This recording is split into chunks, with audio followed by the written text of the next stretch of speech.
सभी तूफान आपके जीवन को अस्त व्यस्त करने नहीं आते, कुछ आपकी मंजिलों के रास्ते साफ करने भी आते हैं। वीडियो को लाइक जरूर करें। नमस्कार दोस्तों, मैं सिरांधा एक बार फिर से हाजिर हूं लेकर हिंदी में द हिंदू अखबार से करंट अफेयर्स के कुछ मुद्दे। तो चलिए शुरू करते हैं। सबसे पहले बात डीपीडीपी एक्ट 2023 के प्रावधान की। डेटा प्रोसेस करने के लिए साफ और स्पष्ट सहमति जरूरी होती है। डेटा का उपयोग सिर्फ बताए गए उद्देश्य के लिए किया जा सकता है। व्यक्ति अपने डेटा को देख सकता है, ठीक और हटवा सकता है। बच्चों के डेटा की खास सुरक्षा की व्यवस्था है। डेटा संभालने वाली संस्थाएं सुरक्षा और सुरक्षा उपाय सुनिश्चित करें। बड़ी डेटा संस्थाओं पर सख्त नियम हैं। डेटा को विश्वसनीय देशों में भेजने की अनुमति है। उल्लंघन करने पर भारी जुर्माना लगाया जाता है। पालन कराने के लिए डेटा प्रोटेक्शन बोर्ड बनाया गया है। संविधान के कुछ अनुच्छेदों पर नजर डाल लेते हैं। सबसे पहले बात अनुच्छेद 25 की, जिसमें धर्म की स्वतंत्रता की बात कही गई है। ये विवेक की स्वतंत्रता और किसी भी धर्म को मानने, पालन करने और उसका प्रचार करने का अधिकार देता है। ये अधिकार सार्वजनिक व्यवस्था, नैतिकता और स्वास्थ्य के अधीन है। राज्य धार्मिक कार्यों और गैर धार्मिक हिस्सों को नियंत्रित कर सकता है। अनुच्छेद 47 राज्य का कर्तव्य बताया गया है। इसमें स्वास्थ्य, पोषण एवं नशा निवारण को लेकर राज्य का कर्तव्य है कि वो लोगों के स्वास्थ्य, पोषण और जीवन स्तर में सुधार करे। ये नशीले पेय और हानिकारक दवाओं पर रोक लगाने की सलाह देता है ताकि नागरिकों का कल्याण हो। अनुच्छेद 201 राष्ट्रपति का राज्य विधेयकों पर निर्णय।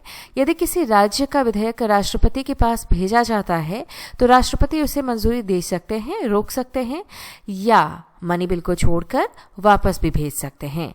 ये राज्य कानूनों पर केंद्र की निगरानी सुनिश्चित करता है। अनुच्छेद 254(2) समवर्ती सूची विरोधाभास पर राज्य कानून की प्रधानता। यदि समवर्ती सूची के किसी विषय पर राज्य का कानून केंद्र के कानून से अलग है और उसे राष्ट्रपति की मंजूरी मिल जाती है तो वो राज्य में लागू होता है, लेकिन संसद चाहे तो बाद में उसे निरस्त कर सकती है। शिक्षा का अधिकार अधिनियम 2009। शिक्षा का अधिकार अधिनियम 2009 6 से 14 वर्ष के सभी बच्चों के लिए मुफ्त और अनिवार्य शिक्षा सुनिश्चित करता है। ये स्कूलों में गुणवत्ता मानक तय करता है, भेदभाव और शारीरिक दंड रोकता है और निजी स्कूलों में 25% सीटें कमजोर वर्गों के बच्चों के लिए आरक्षित करता है ताकि सबको समान अवसर मिल सके। बिरसा मुंडा की 150वीं जयंती। भारत 15 नवंबर 2025 को बिरसा मुंडा की 150वीं जयंती मना रहा है। वो एक सम्मानित आदिवासी स्वतंत्रता सेनानी थे जिन्हें धरती आबा के नाम से जाना जाता था। ये दिन, जिसे जनजातीय गौरव दिवस कहा जाता है, ब्रिटिश शासन के खिलाफ आदिवासी अधिकारों, जमीन और संस्कृति के लिए उनके संघर्ष का सम्मान करता है। समारोहों का केंद्र बिंदु आदिवासी विरासत और विकास है। GNSS spoofing. जीएनएसएस स्पूफिंग वो स्थिति है जब कोई व्यक्ति नकली सैटेलाइट सिग्नल भेजकर जीपीएस जैसे सिस्टम को धोखा देता है। इससे डिवाइस अपनी असली जगह या समय को गलत समझ लेता है। वो ड्रोन, जहाज, फोन और नेविगेशन उपकरणों को गुमराह कर सकता है। ये एक सुरक्षा खतरा है। ईरान ब्रिक्स व्यापार क्रिप्टोकरेंसी। ईरान चाहता है कि क्रिप्टो करेंसी और ब्लॉकचेन तकनीक का उपयोग ब्रिक्स देशों के साथ व्यापार में किया जाए। इसका मकसद पश्चिमी प्रतिबंधों से बचना और अमेरिकी डॉलर पर निर्भरता कम करना है।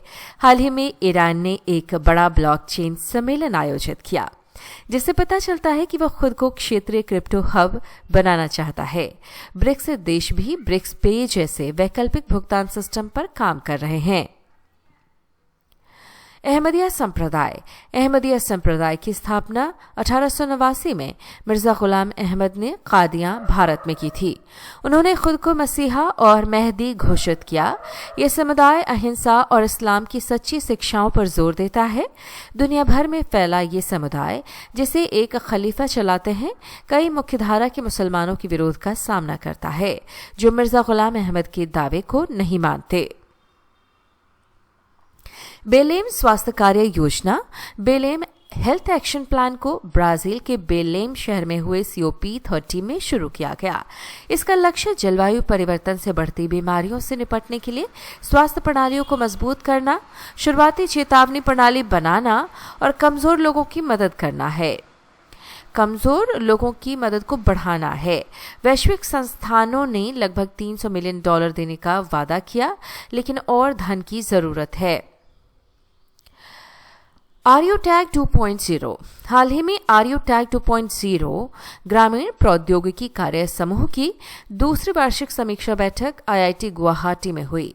ये राष्ट्रीय पहल, जो प्रधान वैज्ञानिक सलाहकार के नेतृत्व में है, विज्ञान और प्रौद्योगिकी के विचारों को ग्रामीण भारत में जीवन और आजीविका को बेहतर बनाने वाले बाजार उपयोगी उत्पादों में बदलने पर केंद्रित है। बैठक में बड़े पैमाने पर उपयोग के लिए 56 से अधिक परियोजनाओं की समीक्षा की गई।